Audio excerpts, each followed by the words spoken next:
What's up guys, Mixed by Jocelyn here, back with another video of Mixed Up, the show where I show you how to mix down tracks in Logic Pro X. And today, I'm going to be showing you how to correctly bounce your stems out if you're sending it to a producer, a mix engineer, master engineer, you name it. This is the best way to bounce your songs out to deliver the stems properly to whoever needs them. Let's go. Boom.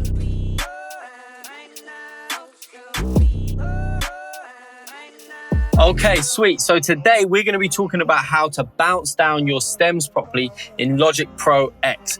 If you find this video useful or you're already a fan of my channel, then please smash that like button, leave a comment and subscribe if you haven't. It really does help the channel, but let's get on to it. So firstly, what you're going to want to do, you're basically going to want to highlight the entire region of the song that you're looking to bounce using the loop bar here. So we can start with bar 1 and we'll go all the way over to bar 97. What I like to do, I like to just give a little bit more space at the end just to catch any tails or whatever, reverb tails or anything like that that might happen at the end of the song. But we want to start at bar 1. Basically, that means that we know that whoever we're going to send it to, they're going to drag it in at bar 1 and it's going to be in time. They're not going to have any issues with the BPM, anything like that. That can be a nightmare, especially when it's the first time you're hearing the record. You're sort of like trying to build a puzzle that you've never seen the picture for in that case. How does this work? How does what work? Definitely start at bar 1. The next thing you're going to want to do is if you've used any buses or auxiliaries in your projects, they're not going to print in the stems. So like the reverbs and delays and stuff, they're not going to come out in the stems. So what you're going to want to do is turn them into tracks. So if we hit X on our keyboard and pull up our mixer, you can see here all of our auxiliaries are in yellow. We can highlight all of them. And then if we right click on one of these empty gray spaces, we can go create track. Now that's then turned those auxiliaries into physical tracks on our project, and you can name them to whatever plugins you might have them on there. So like parallel compression, reverbs, delays, etc. But for the sake of time on this video, we're going to leave the naming and I'll just drag those down to the bottom of the project just to keep them all neat and tidy. So now basically when we print our stems, they're going to print those physical effects. If it's the reverb effects or whatever, it's going to basically just be the reverb blended into how you want it. So it's very important to do that. Once we've done all of this, we're going to get to the bounce stage of things. It's super simple, super easy. Basically, what you're going to want to do is come up to File and then go down to Export and then go All Tracks as Audio Files. Click that section. And then the next thing you're going to want to do is create a new folder. So you want to have file management on lock. The filing system makes zero sense. We're going to call this Mixed by Jocelyn and we're going to go stems, just for the sake of this video. And we're going to call it wet. Now, the reason why I'm calling it wet, That's what she said.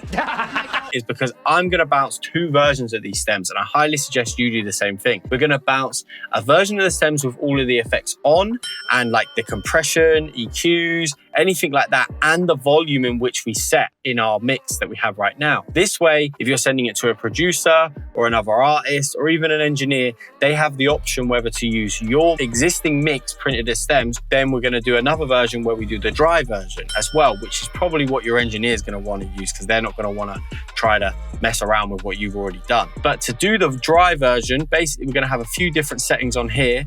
So we're going to want to go include audio tail and include volume and panning. So that's going to print all of the different information, including what volume we have in the mix and like panning position. And it's going to include all of the audio tail. So there's reverbs and stuff like that. It's going to carry on printing until they've totally finished. I like to turn normalization off on this because I don't want it to change the volume in which I've got anything.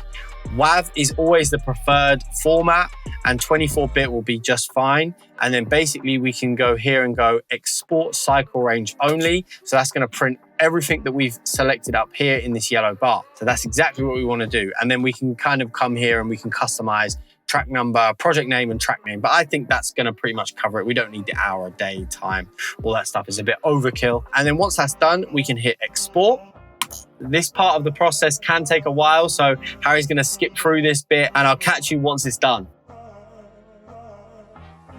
Okay, cool. So after a bit of time that's bounced, as I said, it can take some time, especially if your projects are quite big. As you can see here, if we go over to the Finder, in the folder, we have the Mixed by Jocelyn stems wet. And as you can see, all of the stems are there and ready to be sent to whoever needs them to be able to finish the song, mix it, master it, you name it. That's exactly what they'll need. And let's do another version of how to print the dry stems as well, which is super important, especially if you're sending it to me.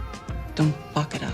or another mix engineer, we're probably going to want the dry stems. So we're basically going to rinse and repeat, do the exact same thing with a few minor changes. So we'll go down to export again, all tracks as audio files. But now what we're going to do is we're going to go back out of here, back to bounces. We're going to create a new folder, same thing, mix by Jocelyn stems, but instead we're going to bracket it dry for having all the effects off. We're going to create that.